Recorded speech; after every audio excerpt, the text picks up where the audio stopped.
Good evening. Welcome to South Asia Newsline. I'm Arjun Chaudhary.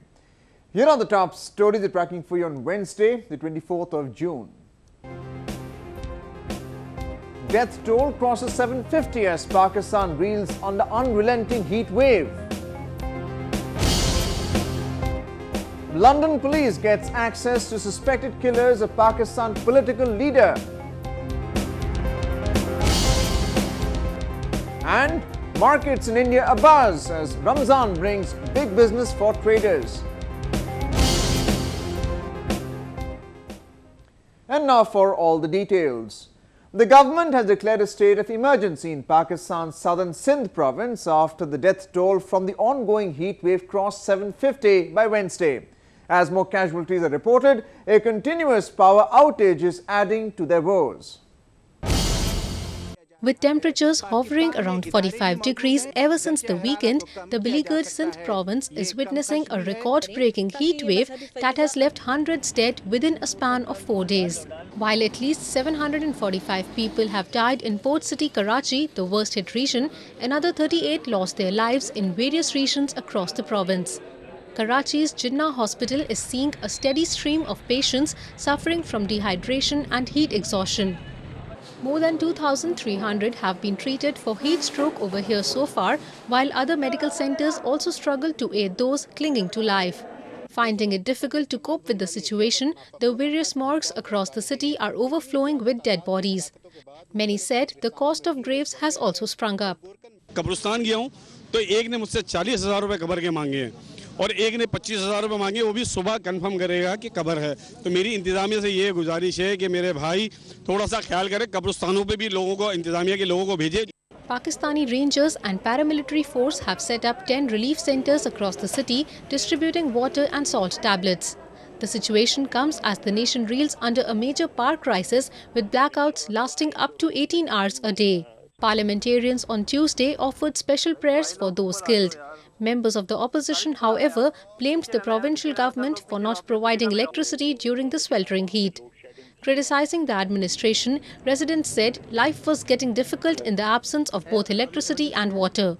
ये हुकूमत जिम्मेवार है, कितनी लोड शेडिंग हो रही है, बर्फ नहीं मिल रही, घरों में लोड शेडिंग की वजह से लोग हब से मर रहे हैं, गर्मी इतनी हो रही है, बेतहाशा बर्दाश्त नहीं है, बड़े बुजुर्ग हैं, बड़े एज के लोग हैं, अब क्या होगा ये तो हुकूमत को भी नहीं सोच रही ना। The devastating heat wave compounded the lives as it struck amid the holy month of Ramazan, during which observant Muslims abstain from food or water during the dawn to dusk fasting. Afghan citizens have demanded the government to step up security in the country after the Taliban attacked its parliament. The militias engaged in a gun battle with the armed forces to gain control of various regions across Afghanistan. Panic has gripped people of Afghanistan after Taliban insurgents carried out a brazen attack on its parliament building in broad daylight. The audacious assault on the center of power has raised security concern in the war-torn nation and drawn criticism from around the globe. With the Taliban militants intensifying its violence, Afghans have started feeling a threat to their lives. Residents in capital Kabul called on the government to ensure their safety. زندگی مردم با آرامی زندگی کنن. تشویشی که ما داریم که هر وقت دشار کابل میبریم یا در یک جای انفجار میشه یا در اینجا انفجار میشه یا کسی ترور میشه، این از هم عملات خودداری شه، یعنی وظیفه دولت است، وظیفه امنیت است. امنیت ما گرفته شه امنیت.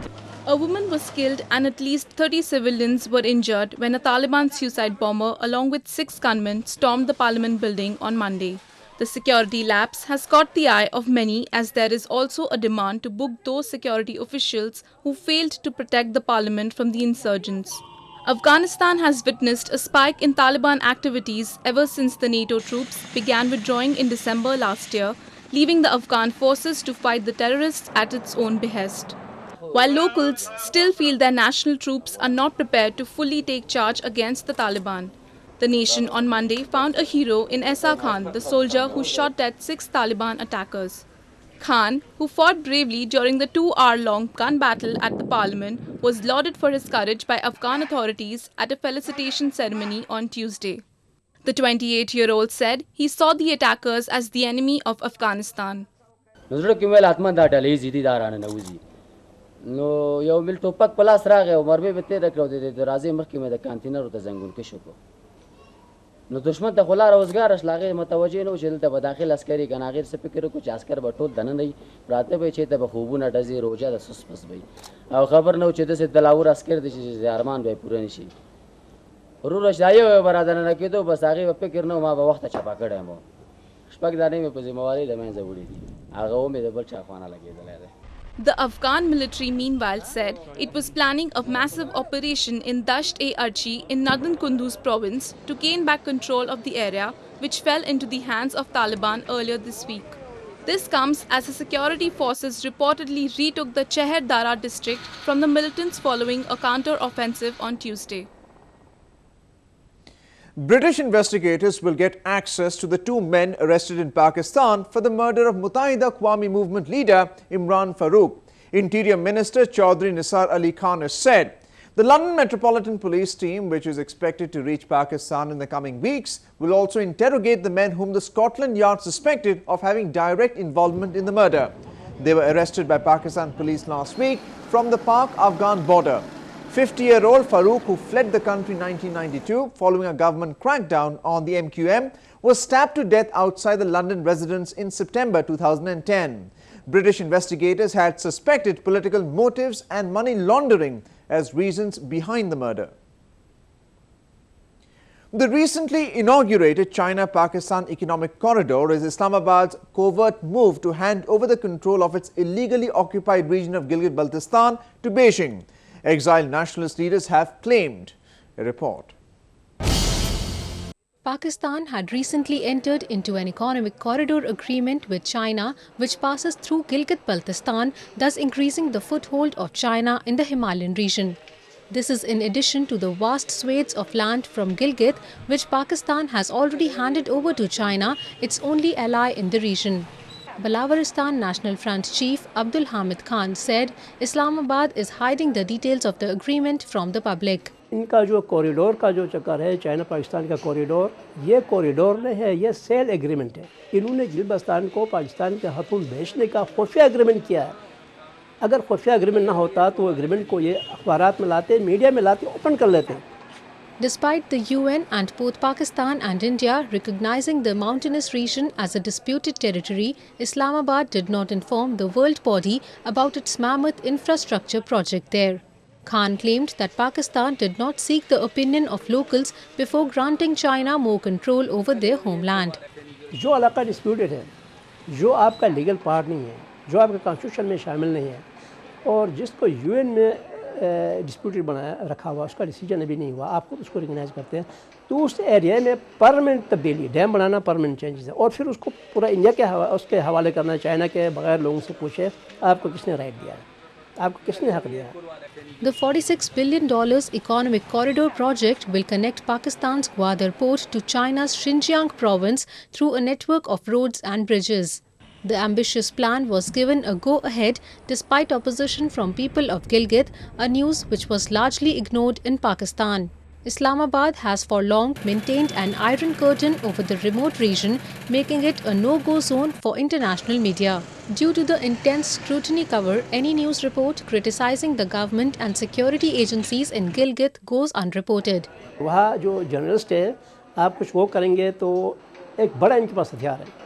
जो government की तरफ से advertisement के लिए जो वो होता है, तो गवर्नमेंट की जो बात माने, जो उनकी आईएसआई के खासकर जो उस पर इशारे पे चले, उसको फंड मन सारा देते हैं, एडवर्टाइजमेंट उसी को देते हैं जो ना दे रहे उसको पहले तो फंड नहीं देते हैं, एडवर्टाइज नहीं देते हैं, उसके बाद उसको काले करके उसको डराते हैं, फिर थ्रेट करते, नहीं हुआ तो फिर मारते हैं, फिर सब कुछ करते हैं इनके साथ, उनके अखबार बंद करते हैं. तो वहाँ कोई आज़ाद मीडिया ही है ही नहीं ना. Gilgit-Baltistan, which was earlier known as Northern Regions, was originally a part of the erstwhile princely state of India's Jammu and Kashmir.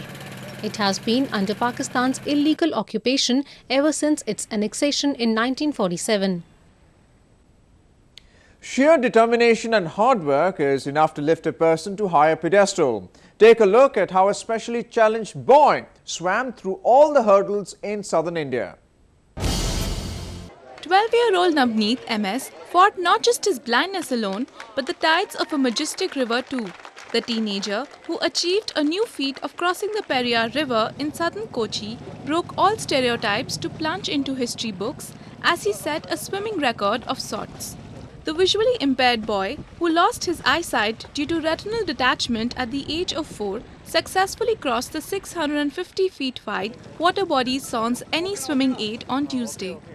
Navneet chose to perform the rare act at a time when the river is in full flow due to the monsoon rains and the speed of the current is high. After achieving the feat in just 15 minutes, he thanked the cheering crowd who came to laud him. എന്നെ ഇതിൽ support ചെയ്ത എൻ്റെ പാരൻസിനെയും പിന്നെ എന്നെ നീന്തൽ പഠിപ്പിച്ച സാറിനെയും പിന്നെ ബാക്കിയുള്ള എല്ലാവരോടും ഞാൻ വളരെ നന്ദി പറയുന്നു. While the coach was all proud of his pupil, Navneet's parents said it was his own decision to take the big challenge. ഞാനിപ്പം ആദ്യം മുതൽ അവനെ ഞങ്ങൾ വളർത്തുമ്പോൾ അവനെ വീട്ടിലടച്ചിട്ടല്ല വളർത്തിക്കൊണ്ടിരുന്നത്. മറ്റുള്ള കുട്ടികളെ പോലെ അവനും എല്ലാം ചെയ്യണം എന്നൊരു തോന്നൽ ഞങ്ങൾക്കുണ്ടായിരുന്നു. എല്ലാ കാര്യങ്ങളും അങ്ങനെയാണ് ചെയ്തുകൊണ്ടിരിക്കുന്നത്. അവരുടെ ഒപ്പം തന്നെ ഇത് ചെയ്യാൻ വേണ്ടിയിട്ടാണ്. അപ്പോൾ ഇങ്ങനൊരു ആഗ്രഹം സജീവ് വളശ്ശേരി പറഞ്ഞു. എനിക്ക് അവനെ നീന്തൽ പഠിച്ചാൽ കൊള്ളാം എന്ന് പറഞ്ഞു. Having completed his first challenge, the young swimmer now plans to take up more missions in the future. At least 18 people were killed in a suspected terror attack in China's troubled western Xinjiang on Wednesday. The incident happened in Kashgar, some 920 miles south of provincial capital Urumqi. The target of the attack was a police checkpoint in the border town. It was reportedly carried out by Uyghur militants using knives and bombs. Xinjiang is a semi-autonomous region of China, and the majority of the population is the ethnic Turkish Uyghur Muslims who have been fighting for independence from Beijing. China, which is building an economic corridor connecting Xinjiang with Pakistan's Gwadar, has long accused Islamabad for sheltering the Uyghur militants in its lawless tribal areas, who are trained to carry out a number of terror attacks in the region. The holy month of Ramazan is all about merrymaking and revelry for Muslims. While the community is soaked in festivity, it is giving brisk business to local traders too. Take a look. Muslims across India are observing the holy month of Ramazan with fervor. Markets are bustling with shoppers who are buying new clothes and food items to mark the occasion. However, it is the local shopkeepers who are making big during this time of the year, as demand for Ramazan-related items have surged. The vermicelli industry is receiving a major boost across the country.